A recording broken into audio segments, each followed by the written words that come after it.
لا لا معناه المختص به هو هذا الأول يجري في المهملات أيضا.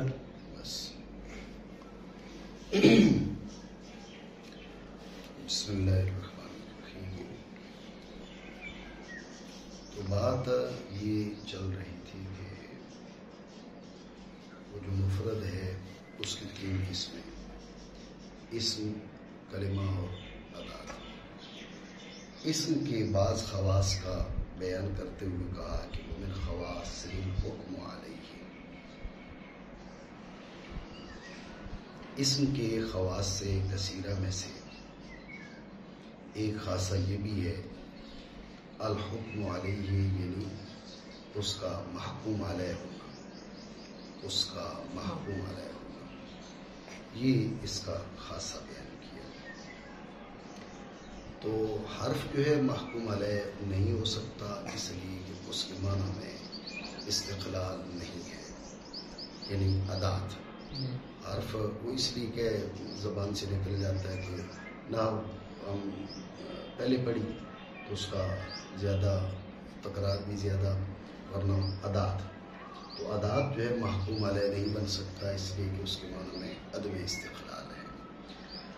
اور کلمہ یعنی فعل نحوی وہ بھی محکوم علیہ نہیں بن سکتا. محکوم علیہ نہ بننے کی وجہ پہلے آپ کو میں نے یہ بات بتائی کہ اس کا جو مرتبہ تفصیل ہے اس کے معنی کا مرتبہ تفصیل میں نسبت پائی جاتی ہے، نسبت الی الفاعل. جو مرتبہ تفصیل میں نسبت الی الفاعل پائی جاتی ہے وہ تقاضا کرتی ہے کہ یہ مسند بہی بنے، محکوم بہی بنے. اس کے اپنے معنی کا تقاضا یہ ہے. ویسے تو ہم نے کہا تھا اس کا جو معنی اور مفہوم ہے وہ ہے واحد اجمالی مستقل، امر واحد اجمالی مستقل، یہ اس کے معنی ہے. لیکن مرتبہ تفصیل میں عقل اس کا انحلال کرتی ہے امور ثلاثہ کی جانب، جن میں سے ایک ہے نسبت الی الفاعل. تو نسبت الی الفاعل جو ہے یہ اس کے مسند بہی ہونے کا تقاضا کرتا ہے. جب یہ اپنے معنی کے لحاظ سے مسند بہی ہونے کا تقاضا کرتا ہے تو مسند علیہ نہیں ہو سکتا، محکوم علیہ نہیں ہو سکتا. یہ وجہ تو ہو گئی کہ یہ محکوم علیہ ہونا اسم کا خاصہ کیوں ہے.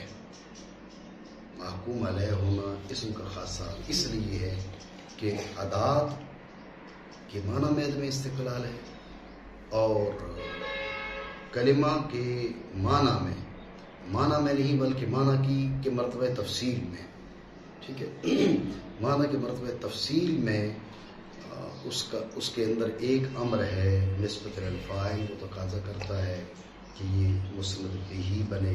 اس لیے کلمہ بھی یعنی فعل نحوی بھی مسند علیہ نہیں ہو سکتا، محکوم علیہ نہیں ہو سکتا. تو ایک رہ گیا اور وہ ہے اسم. ٹھیک ہو گیا، یہ معنی قریب نہیں بات کرتے.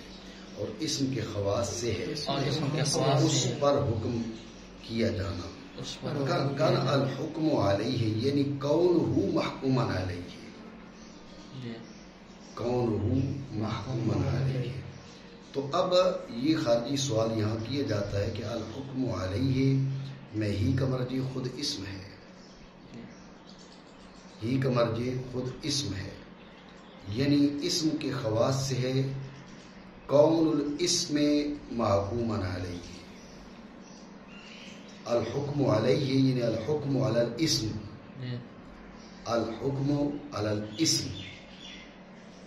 تو سوال یہ کہ جس پر حکم ہو وہ تو اس کے خواص سے ہے ہی ہے، بیان کیے جائے نہ بیان کیے جائے.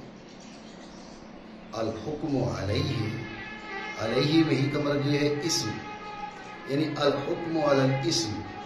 اسم کا یہ خاصہ ہے کیا کہ اسم کا محکوم علیہ ہونا. اسم کا خاصہ ہے اسم کا محکوم علیہ ہونا. تو اسم کا محکوم علیہ ہونا ظاہر سی بات ہے یہ اسم میں ہی پایا جائے گا، یہ نہ کلمہ میں پایا جا سکتا ہے نہ یہ ادات پہ پایا جا سکتا ہے. تو یہ بیان تو بے فائدہ ہے. سمجھے سوال ہے تو اس کا جواب بھی دیا جاتا ہے. یہ اعتراض تب وارد ہوتا ہے کہ الحکم علیہ میں ہی کا مرجع اسم بنایا جائے.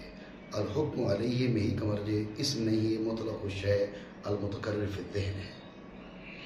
الحکم علیہ میں ہی کا مرجع مطلق الشیء المتکرر فی الذہن ہے، یعنی کون الشیء محکوما علیہ، کون الاسم نہیں، کون الاسم نہیں. اگر کون الاسم ہو تو پھر اعتراض بنے گا.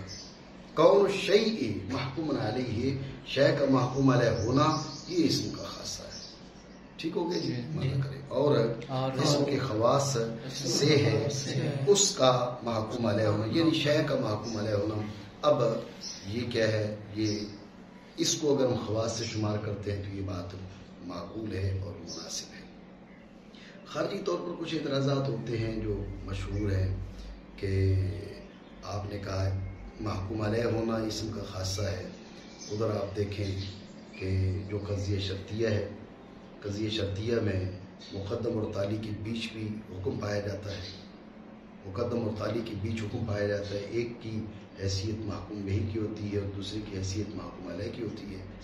یہ اعتراض تو اس کا جواب یہ دیا جاتا ہے کہ محکوم علیہ ہونا اسم کا خاصہ ہے حکم حملی کے ساتھ.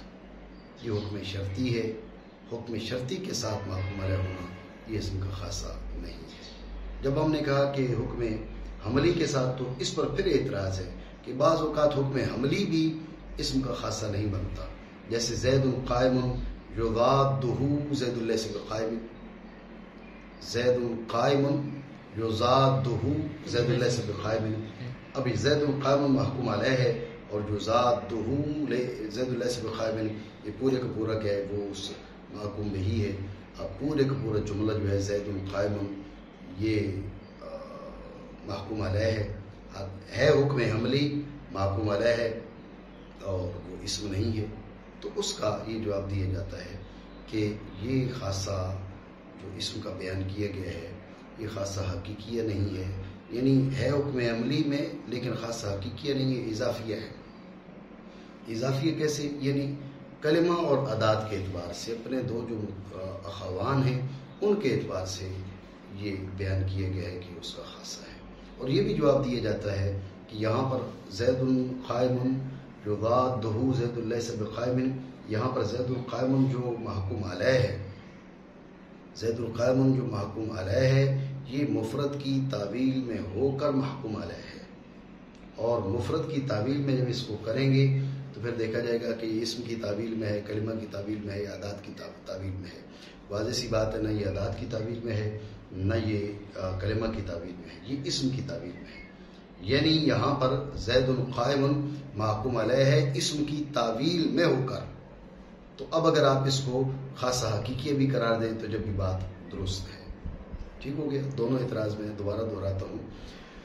کہا کہ اس کے خواص سے ہے محکوم علیہ ہونا. اعتراض یہ ہے کہ جو قضیہ شرطیہ ہے، قضیہ شرطیہ میں مقدم اور تالی کے بیچ بھی حکم پایا جاتا ہے. ایک محکوم علیہ ہے، دوسرا محکوم بہی ہے.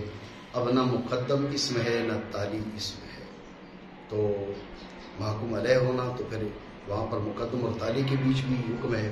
جب مقدم اور تالی کے بیچ بھی حکم ہے تو محکوم علیہ ہونا اسم کا خاصہ نہ رہا. یہ سوال اعتراض تو اس کا جواب ہی دیا جاتا ہے کہ محکوم علیہ ہونا اسم کا خاصہ، یہ محکوم علیہ ہونا یہ حکم حملی کے ساتھ. قضیہ شرطی کے اندر جو حکم پایا جا رہا ہے وہ حکم شرطی ہے. یہاں پر حکم سے مراد مطلق حکم نہیں ہے، یعنی حکم حملی. تو اب الحکم پر الفم جو ہے وہ خارجی ہوگا، مطلق حکم نہیں ہے، حکم مخصوص. ٹھیک ہے، حکم حملی. جب یہ ہم نے جواب دیا تو اس پر اعتراض ہے کہ حکم حملی بھی غیر اسم میں پایا جاتا ہے. زید قائم یضادہ زید لیس بقائم، یہاں پر زید قائم پورے کا پورا جملہ محکوم علیہ ہے اور حکم حملی ہے اور یہ نہیں ہے، اسم تو نہیں ہے، یہ تو پورے کا پورا جملہ ہے. تو اس کا ایک جواب یہ دیا جاتا ہے کہ یہاں پر جو اس کو خاصہ کہا گیا ہے یہ خاصہ حقیقیہ نہیں ہے، خاصہ اضافیہ ہے. اس کے جو اخوان ہیں کلمہ اور ادات ان کے اعتبار سے اس کو خاصہ قرار دیا گیا ہے. باقی جمیع ما ادا کے اعتبار سے اس کو خاصہ نہیں کہا گیا. یہ ایک جواب. تو اب اس جواب میں یہ بات مانی گئی کہ زید قائم محکوم علیہ ہے لیکن یہاں پر خاصہ حقیقیہ نہیں، خاصہ اضافیہ ہے. ٹھیک ہے. دوسرا جواب یہ ہے کہ نہیں، یہ خاصہ حقیقیہ ہی ہے، یعنی حکم حملی ہو تو یہ خاصہ حقیقیہ ہی ہے. رہی بات زید قائم، تو بات یہ کہ زید قائم یہ مفرد کی تعویل میں ہو کر محکوم علیہ ہے۔ اب دیکھیں گے کہ کون سے مفرد کی تعویل میں ہوا، تو واضح سی بات ہے نہ کلمہ کی تعویل میں ہے نہ عادات کی تعویل میں ہے، رہ گئے اسم، تو یہ اسم کی تعویل میں ہے۔ یعنی پھر مطلب یہ ہوا کہ محکوم علیہ ہونا بحکم حملی، محکوم علیہ ہونا بحکم حملی اسم کی تعویل میں ہے۔ اگر غیر اسم محکوم علیہ بنتا ہے تو اسم کی تعویل میں ہو کر وہ محکوم علیہ بن سکتا ہے، بغیر اسم کی تعویل کے وہ محکوم علیہ نہیں بن سکتا۔ تو لہٰذا یہ خاصا حقیقیہ بنا، خاصا اضافیہ نہ بنا، بشرطے کہ حکم عملی ہو۔ حکم شرطی ہو تو غیر اسم بھی محکوم علیہ بن سکتا ہے۔ ٹھیک ہو گئی؟ حکم شرطی کا کیا مطلب ہے؟ جو مقدم اور تالی کے بیچ پایا جا رہا ہے، اذا طلعت الشمس وجد النہار، تو اب اس میں پھر آگے یہ الگ اختلاف ہے کہ جو حکم ہے وہ جزا میں ہے یا مقدم اور تالی کے بیچ ہے، لیکن ہم اس کی تفصیل میں نہیں گے۔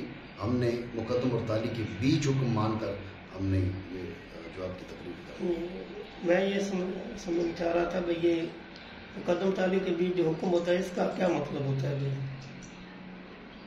حکم بمانا یہاں تصدیق ہے بھائی؟ حکم بمانا تصدیق مطلب میں سوال نہیں سمجھا۔ حکم بالحملی ثبوت شے لشے ہے بھائی، ٹھیک ہے، سلب شے ان شے ہو گیا، ٹھیک ہے۔ اور شرطیہ میں حکم کا کیا معنی بیان کریں گے؟ عملیہ میں تو ہم نے وہ بیان کیا، اس میں تو یہ ہے نا کہ تقدیر پر حکم ہے، تالی کے ساتھ جو حکم لگایا جائے مقدم کی تقدیر، تالی کے ثبوت کا یا تالی کے سلب کا، تالی میں جو نسبت ہے جی اس کے تحقق کا، اس میں گفتگو آئے گی یہ نہیں آئے گی، لیکن میرے خیال میں وہ تو تصدیقات، تو وہ تصدیقات میں وہ بحث نہیں آئے گی۔ آپ بات کریں، یعنی یہ مطلب تعلیم میں جو نسبت ہے جی اس کے وہ نسبت ثبوتی ہے یا سلبی ہے، اس کے تحقق کا حکم ہے، اس کے وجود کا حکم ہے مقدم کی تقدیر پر، یا اس کی نفی کا حکم ہے مقدم کی وجود کی تقدیر پر۔ بھئی یہ حکم کا معنی ہوگا بھئی یہ تالی کا وجود ہے، یہ تالی میں پائی جانے والی نسبت ہے، یہ حکم ہوگا، یہ حکم ہے۔ لیکن دیکھیں نا اس میں یہ پھر الگ اختلاف ہے کہ یہ حکم مقدم اور تالی کے بیچ ہے یا تالی میں ہے بشرط مقدم، یہ الگ یہ بات سمجھ آتی ہے بھئی تالی میں پایا جانے والا حکم ہے مقدم کی تقدیر پر، لیکن مقدم تالی کے بیچ میں حکم ہے، یہ اس کا کیا؟ اس پہ کرتے ہیں تفصیل۔ ٹھیک، تو ٹھیک ہے جی، تو مطلب یہ ہے کہ دونوں جواب دیے جا سکتے ہیں، اور میرے خیال میں مناسب جواب یہ ہے کہ یہ خاصہ حقیقیہ ہی ہے حکم عملی کی صورت میں، کیونکہ کتب نحو میں بھی اس بات کی تصریح موجود ہے کہ جب محکوم علیہ بنتا ہے، کوئی جملہ بنتا ہے تو وہ اس میں تعویلی بن جاتا ہے، وہ اسم کی تعویل میں ہو کر محکوم علیہ بن سکتا ہے، بغیر اسم کی تعویل میں کی وہ محکوم علیہ نہیں بنتا۔ ٹھیک ہے نا جی، تو لہٰذا حکم عملی ہو تو اس کو خاصہ حقیقی شمار کرنا یہ زیادہ بہتر ہے، لیکن خاصہ اضافی شمار کیا جائے تو یہ بھی جواب بن سکتا ہے، اور اسم کے خواص سے ہے اس پر حکم۔ اب یہاں پر امام فخر الدین رازی رحمۃ اللہ تعالی علیہ نے اعتراض وارد کیا۔ امام فخر الدین رازی رحمۃ اللہ تعالی علیہ نے کہا کہ آپ کا یہ کہنا، آپ کی گفتگو کا حاصل جو ان سے منقول ہے وہ یہ کہ آپ کا محکوم علیہ ہونا اسم کا خاصہ شمار کرنا یہ منقوص ہے، محکوم علیہ ہونا اس کو اسم کا خاصہ شمار کرنا منقوص ہے۔ آپ کہتے من حرف جر، من حرف جر، من محکوم علیہ حرف جر محکوم بھی، ضرب فعل ماضی، اب ضرب محکوم علیہ فعل ماضی محکوم بھی، تو من بھی، من کیا ہے وہ ادات ہے، اور ضرب کلمہ ہے، کلمہ میزانیہ ہے، تو آپ کا یہ کہنا کہ اسم کا خاصہ محکوم علیہ ہونا یہ بات درست نہیں ہے، یہ بات منقوص ہے، یہ اعتراض۔ ٹھیک ہے نا جی، یہ اعتراض ہے، تو مصنف رحمہ اللہ تعالیٰ اس اعتراض کا جواب دینا چاہتے ہیں، اور اسم کے خواص کا جو بیان ہے، جیسے میں نے پچھلے سبق میں بات کی تھی کہ اسم کے تو خواص کثیرہ، ان میں سے فقط ایک خاصہ کا بیان اور فقط اس وحی کے خاصہ کا بیان، اس میں ایک حکمت، اہم ترین حکمت یہ ہے، یہ امام فخر الدین رازی علیہ رحمہ کے اس جو آپ کی طرف سے نقض وارد کیا گیا، آپ کی طرف سے جو اعتراض کیا گیا، اس کا جواب دینا چاہتے ہیں مصنف رحمہ اللہ تعالیٰ. ٹھیک ہے، تو لہٰذا نقض یہ وارد کیا امام رازی رحمہ اللہ تعالیٰ نے کہ آپ کا یہ کہنا کہ اسم کا محکوم علیہ ہونا، یعنی محکوم علیہ ہونا اسم کا خاصہ ہے، اس پر یہ نقض ہے من حرف جر کے ساتھ اور ضرب فعل ماض کے ساتھ. یہ اعتراض ہے امام رازی کی جانب سے. اس کے ایک سے زائد جوابات دیے گئے. مصنف رحمہ اللہ تعالیٰ نے منہیہ میں ایک جواب کو ذکر کیا، لیکن اس پر اعتماد نہیں کیا. جس پر اعتماد کیا وہ یہاں پر متن کے اندر موجود ہے. جو منہیہ میں جواب ہے اس کا حاصل آپ سمجھیں. اس کا حاصل یہ کہ من دو ہے. ایک من وہ ہے جو حرف ہے، ایک من وہ ہے جو اسم ہے. ضربہ بھی دو ہے. ایک ضربہ وہ ہے جو کلمہ ہے اور ایک ضربہ وہ ہے جو اسم ہے. من بھی دو ہیں، ضربہ بھی دو ہے. من دو ہیں اور عام طور پہ جو من استعمال ہوتا ہے یہ وہ ہے جو ادات ہے. من حرف و جر میں جو من استعمال ہوا ہے یہ اسم ہے. ضربہ دو ہے. ایک ضربہ وہ ہے جو عام طور پر کلام میں مستعمل ہے، یہ کلمہ میزانیہ ہے. ایک وہ ضربہ ہے جو یہاں پر مذکور ہے، ضرب فعل ماض. تو اب ضرب فعل ماض یہاں پر جو ضرب ہے یہ اسم ہے، تو یہ کوئی اعتراض نہیں ہے. یہ ایک جواب دیا گیا جو مصنف رحمہ اللہ تعالیٰ نے منہیہ میں ذکر کیا، لیکن اس پر اعتماد نہیں کیا. اعتماد نہ کرنے کی کیا وجہ ہے اس پہ آپ توجہ کیجیے گا. بات یہ ہے کہ اگر آپ کلام عرب کو میں چھان بین کرتے ہیں، تتبع کرتے ہیں، تفتیش کرتے ہیں، غور و خوض کرتے ہیں، تو آپ کو من کے دو معنی مستعمل نہیں ملتے، نہ کتب لغت میں نہ اس کے علاوہ. ضربہ کے دو معنی آپ کو نہیں ملتے. آپ کہہ رہے ہیں من دو ہیں، ضربہ دو ہیں، تو مصنف رحمہ اللہ تعالیٰ کا کہنا ہے تو پھر جب کہو گے جسق محمل تو جسق بھی پھر دو ہو گئے. ایک جو جسق محمل کا نام ہے، اسم ہے، ایک جسق محمل. ٹھیک ہے نا جی. اسی بات کو مزید آگے بڑھائیں تو آپ کہتے ہیں دیز مخلوب و زیدن. اب دیز پھر دو ہو گئے، ایک وہ جو محمل ہے اور ایک وہ دیز جو اس کا نام ہے دیز محمل کا. جتنے بھی آپ اس قسم کے کلمات بنائیں گے تو پھر آپ کو ہر ایک کے بارے میں یہ کہنا پڑے گا. لیکن سوال یہ ہے کہ آپ یہ کہیں گے تو صحیح، یہ کلام عرب میں ہیں کہاں پر؟ ان کا سرے سے بیان ہی نہیں ہے. من حرف و جر، من کے من دو ہو گئے، ایک اسم اور ایک حرف ادات. ضربہ دو ہو گئے، ایک اسم اور ایک کلمہ میزانیہ. دیز دو ہو گئے، جسق دو ہو گئے. آپ اس قسم کے ہزاروں کلمات آپ خود سے بنا سکتے ہیں، لاکھوں بنا سکتے ہیں. تو بارے کے بارے میں یہ کہنا، کہہ تو لیں گے آپ، یہ بات نہیں کہ کہنا آپ کی کوئی زبان پکڑے گا، وہ بات نہیں ہے. لیکن کلام عرب میں ان کا کوئی وجود نہیں ہے، نہ کتب لغت میں. یہ بات فقط کتب لغت کی نہیں ہے.